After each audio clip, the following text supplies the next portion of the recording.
bamasanga ya motuya bazokofongola pe bazokocelebre komela. Kati na bango bazalaki rempli na bafemme prostituée baso tobengaka na lopoto baprostituée to na lingala basi ya ndumba nde bazwa koservir bango masanga oyo. Kasi masanga yango motuya ntango bazobalola na kati ya bavere na bango ezozala makila mpe bazomela yango koloba ete alliance pe parte oyo tozosigne eza ya komela makila ya bainnocent ebele katikati na mboka oyo, enfin ke biso tozala metu na kati ya mboka oyo. Bien-aimé, sur ce sujet Nzambe apesaki nga Proverbe 24 le verset 10 à 11 alobi yebisa libota na ngai nayebi ke baza na kati ya détresse, nayebisa bango s'ils s'affaiblit au jour de leur détresse, leur force ne serait que détresse. Yebisa bango soki balembi mokolo ya pasi to pe mawa na bango, makasi na bango nyonso ekozala kaka mawa. Batelema baluka elongi na Nzambe.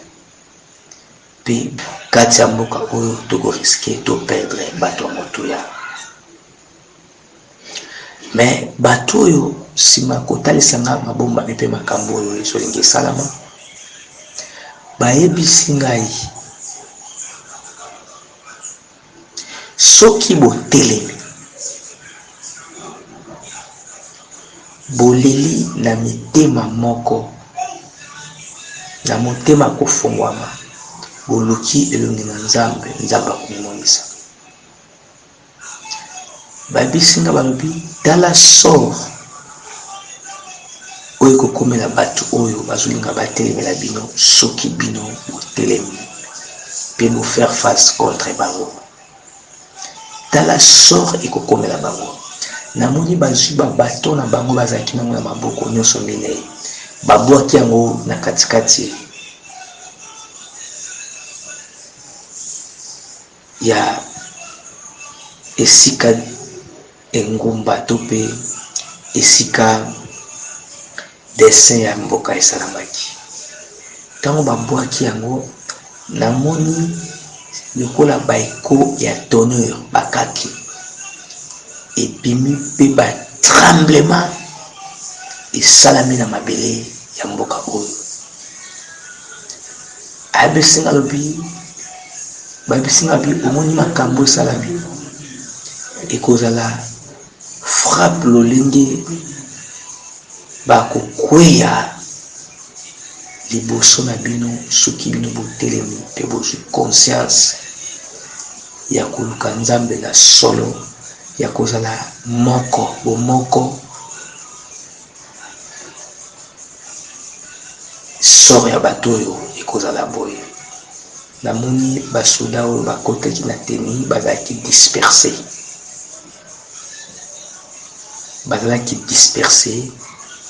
kokima moko na nzela mosusu, kasi moko na bango te abimaki libanda ya ngomba Kongo.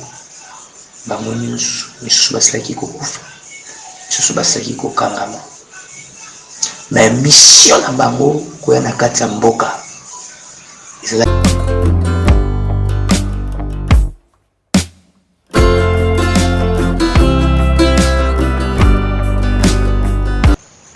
Shalom, shalom, shalom, peuple de Dieu. Nzambe pambola yo partout où sois-tu. Sulanga biso na osika ebite na ngonga nini ozwi message oyo. Nzambe amona yo esika ozali mama, esika ozali papa, frère, sœur, yo oza Mokristo. Nzambe pambola yo et pourquoi pas bandeko nyonso ya ngomba ville province na biso ya Kinshasa, pourquoi pas la République démocratique du Congo. Je vous salue na kombo na Yesu Christo. C'est bel et bien votre humble serviteur, le prophète béni, depuis la République démocratique du Congo. Samba pambola biso, mama papa, kati na bisika tozwami, na ye lelo koloba na bino message oyo, c'est parce que chaque fois oyo kolo alobaka tozangaka te koya kotransmettre bino, e tondimaka ke nzambe akoki kozwa bato mosusu na kati ya mboka kotelemisa bango mpe lokola ba Daniel, malgré tout bazalaka ba homme négligé méprisé, mais nzambe na programme na ye ayebaka ndenge akoki kopona bato wana. Bien aimé, Nzambe apambola une fois encore, et pourquoi pas pambola kwa chaîne ya Spineka kozala na kati ya kobondelaka kodemere na kati ya bapriere vers la nuit ya lundi oyo tiko leka ya semaine tozali oyo tozosiki na kosilisa na kati ya mabondeli kosilisa koluka kolala moke, namoni message kokomela ngai na matoi mpe na miso na ngai ya molimo. Namoni Nzambe koya kozwa ngai kolobisa ngai, va et dit ce message, transmettre yango na libota na ngai. Batuni Nzambe comment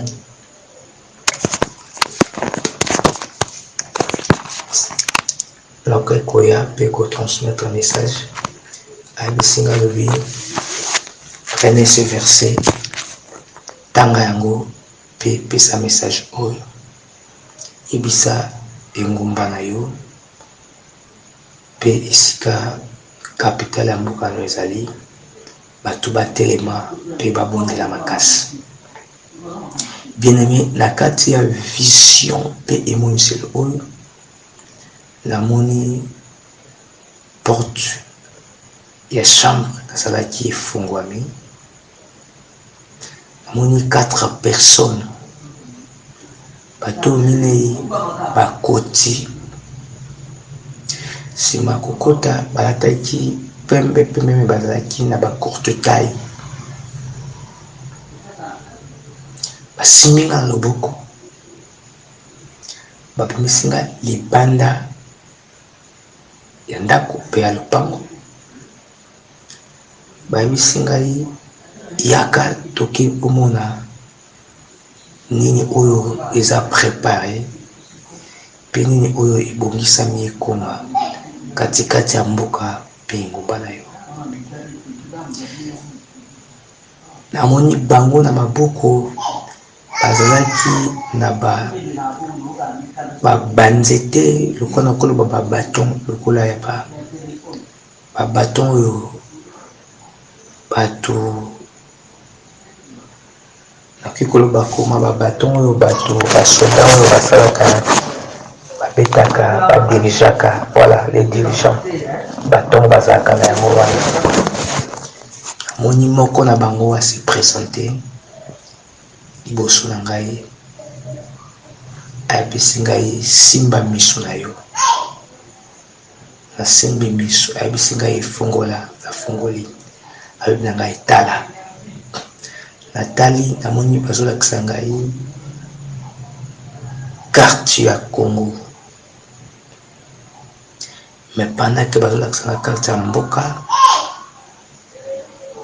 komona carte oyo bazolakisa ngai, namoni bameme bato oyo batelemi na 4 coins ya carte,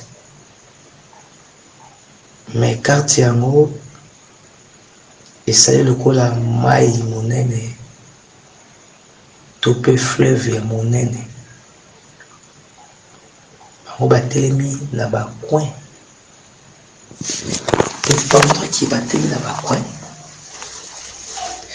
bazotala bazoyebisanga eske ozomona makambo oyo ezosalama. Nayebisi bango nazomona te. Babisinga tala malamu. Natali namoni likolo ya ebale oyo ezoki forme ya carte ya Congo. Namoni mvula to pe bamatanga ya mvula konoka, kasi ntango ezokwela na ebale ezoko se transformer en sang na makila. Pe namoni bango batelemi 4 coins nyonso ya mai oyo esalaki forme ya carte ya mboka. Pe bazwi babaton na bango badirige yango na direction ya esika capitale ya Congo ezalaka. Babisinga tala makila oyo ozomona ezotanga engumba mobimba, eske ekokani na makila oyo ezotanga esika tolakisi oyo totie babaton. Namoni kote batiaki babaton mpe badirigaki babaton na bango. C'est comme si source lokola mai ezalaki kotoka. Mais ntango mai ezotoka olezala mai makila nde ezalaki kofula. Ezotoka makila ezofula. Babisi ngai tala sikoyo na miso na bino ya mibale ya bomoto boza nango makambo olingi ekoma katikati ya mboka na yo. Yambo ete mvula oyo esila botelema bosambela bobelela Nzambe, bokangola bato balingi bamema bango na kufa po kufa etelemi. Natali namoni mai oyo ezalaki kotoka ekauki na etandi nyonso ya mboka. Me namoni makila etiki batresse pe bipembe mingi. Bato balali na se bazalaki ya kokufa. Natuni bango phénomène ya bato balali na se pe bilembo ya makila oyo elakisi nini. Bayebisinga tala natali namoni 4 coins ya capitale. Basoda balataki bateni ya rouge pe bateni nyonso na bamanduki na bango ezalaki rempli de sang. Bazoloba na monoko na bango toko arrache mboka oyo na bakolo na yango pe bakoma bawombo. Babisinga babi kende yebisa libota na Nzambe batelema babondela bakangola bato oyo babongami po bazala ba sacrifice, parce que eza na mopepe ya mvula pe mvula moko ya kaki elingi ebeta na kati ya mboka pe ya kapitale na yo ekotangisa makila mingi, bainonsa mingi bakokufa. Bayebisinga balobi me bino basali na Nzambe mosala nini oyo bozosala na kati ya mboka. Pandaki moyini atelemi azoluka aboma abebisa nini oyo bino botelemi na yango bozosala katikati ya mboka. Bien-aimé yo ozolanda ngai, balongolaki mosali moko te ya Nzambe, balobi bino basali ya Nzambe généralité. Batalisi ngai contre mosusu balobi ya kotala mabombami mpe makambo oyo bisika ezolinga euta. Namoni bazwi babaton basimbaki batie yango na katikati ya etangi oyo esalamaki bato bazalaki, mpe namoni bato ebele lokola na kati ya salle moko. Na kati ya bato oyo ezalaki na banganga nzambe, ba homme politique, ba misusu baza ya mboka na biso te, misusu baza libanda mboka, ba misusu baza na kati ya mboka, basali na nzambe mpe baza na kati. Atalisi ngai comment est-ce que bazokozwa bamasanga ya motuya, bazokofongola mpe bazokocelebre komela. Kati na bango bazalaki rempli na bafemme prostituée, baso tobengaka na lopoto baprostituée to na lingala basi ya ndumba, nde bazwa koservir bango masanga oyo. Kasi masanga yango motuya ntango bazobalula na kati ya bavere na bango ezozala makila, mpe bazomela yango koloba ete alliance mpe parte oyo tozosigne eza ya komela makila ya bainnocent ebele katikati na mboka oyo, enfin ke biso tozala metu na kati ya mboka oyo. Bien-aimé, sur ce sujet, Nzambe apesaki nga Proverbe 24, le verset 10 à 11. Alobi yebisa libota na ngai. Nayebi ke baza na kati ya détresse. Nayebisa bango, s'ils s'affaiblit au jour de leur détresse, leur force ne serait que détresse. Yebisa bango soki balembi mokolo ya pasi to pe ya mawa na bango, makasi na bango nyonso ekozala kaka mawa. Batelema baluka elongi na Nzambe, mpe bato ya valer tokoyeba yango nsima ke bato bazalaki motuya bazalaki balongola biso na kati ya miango oyo mokili ya moleli to mpe bato ya misala soloka bazobongisa. Alobi yebisa libota na nga balemba te, qui ne s'affaiblisse pas. Yebisa badirija congolais balemba te, batelema bamultiplie baeffort bastratégie. Yebisa peuple congolais alemba te, atelema, à multiplier force ma stratégie, à demeurer la prière, à demeurer le travail, à fongola miso à telema, afin que makambo oyo esalema te, parce que ils en a une grande désastre au babongisi et qu'on cause trouble makasi et la kati ya mboka oyo de risquer de connaître un mort à une personne oyo akozala nommé un héros parce que akikokufa na se ya bokonzi na kati ya mboka oyo abinanga botelema bobondela. C'est parce que mabe etelemi kushi nyonso ya mboka na bino makila etelemi ezotanga. Boyebisa bato basala keba mvula oyo eza na mvula moko lingi etelemi ebeta ya kotangisa makila eko ya masasi 4 ko ya ville province ya Kinshasa bato bazangi esika okima pe to demeurer baumbu ya bato mosusu. Alobi va délivre ce qu'on fait traîner à la mort. Abisinga bi yebisa bango babima na kata ba distraction.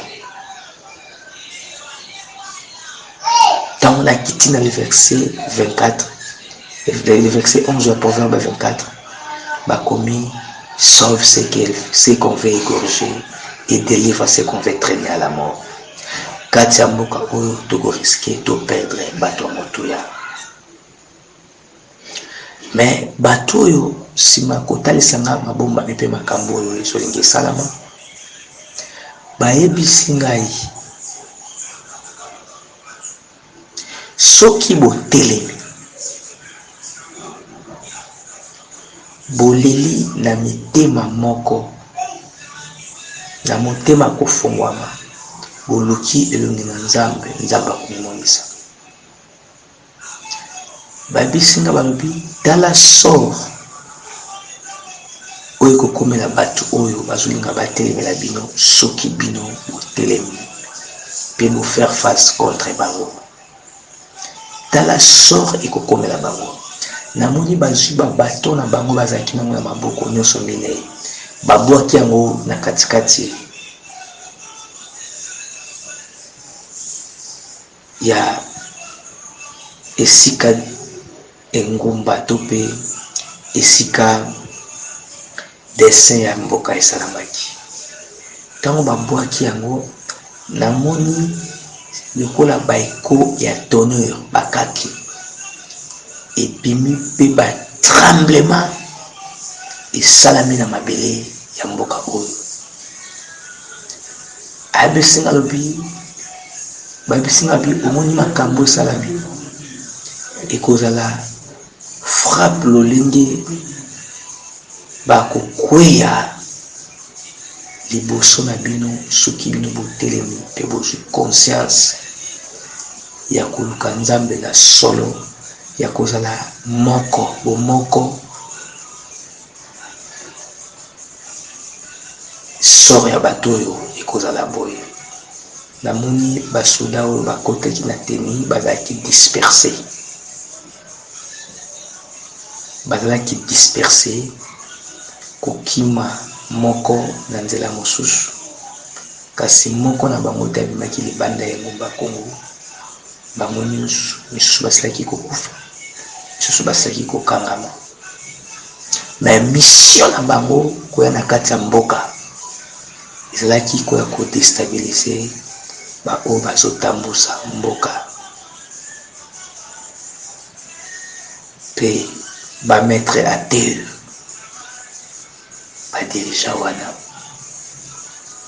Na eloko moko bayebisinga na bisa bino nyonso na bato bazotambusa mboka eza bosenir bozala motema moko mpe biso baye totikali basali ya nzambe bana nzambe. Soki obungaki nzela se repentir zonga na nzela. Soki okomaki kosala ba mauvaise pratique, soki okomaki kokota na fausse adoration obandeki soki kosepesa nzambe te, pasteur, frère, bien-aimé, zonga na nzela. C'est parce que ya minene mpe ya somo makasi ezoya katikati na biso ya mbote mvulo esila. Nous le savons tous que Dieu parlait comme étant un homme. Le jour où le prophète Élisée s'est levé à Samarie,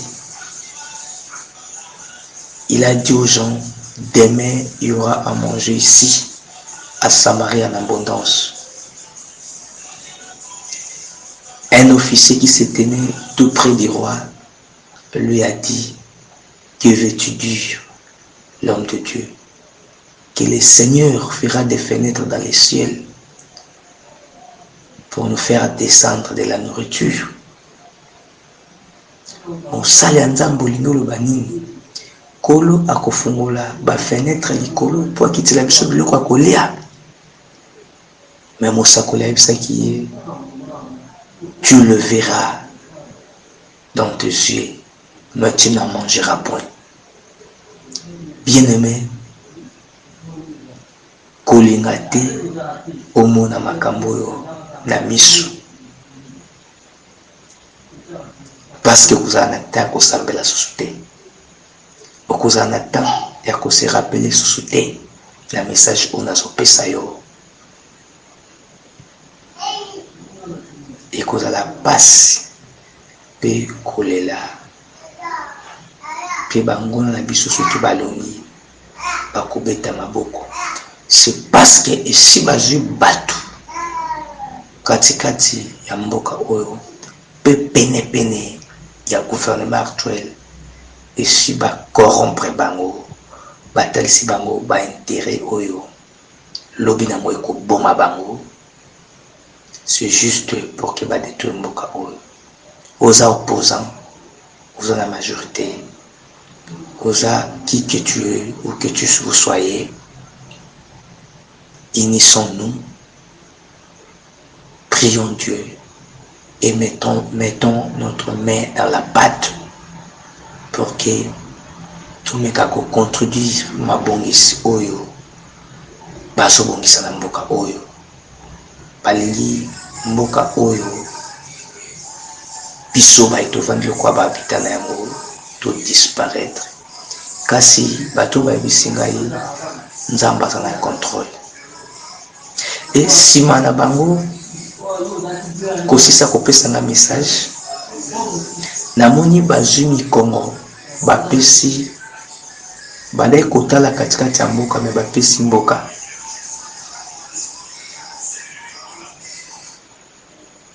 Ntango bapesi mikongo na mboka bayebisi ngai elembo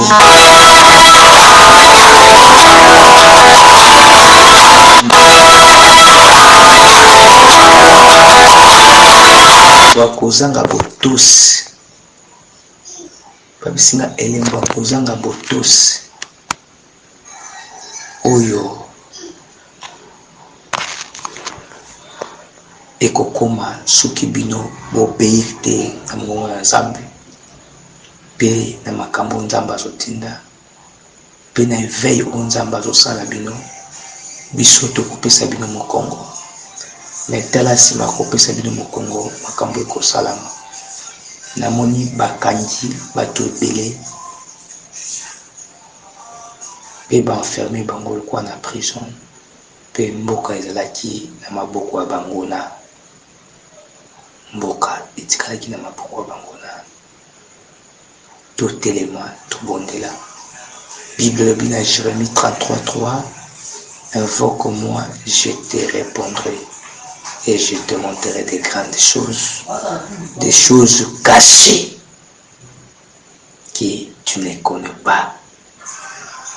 Maman, papa, bien-aimé, frère, sœur, tala ba choses cachées.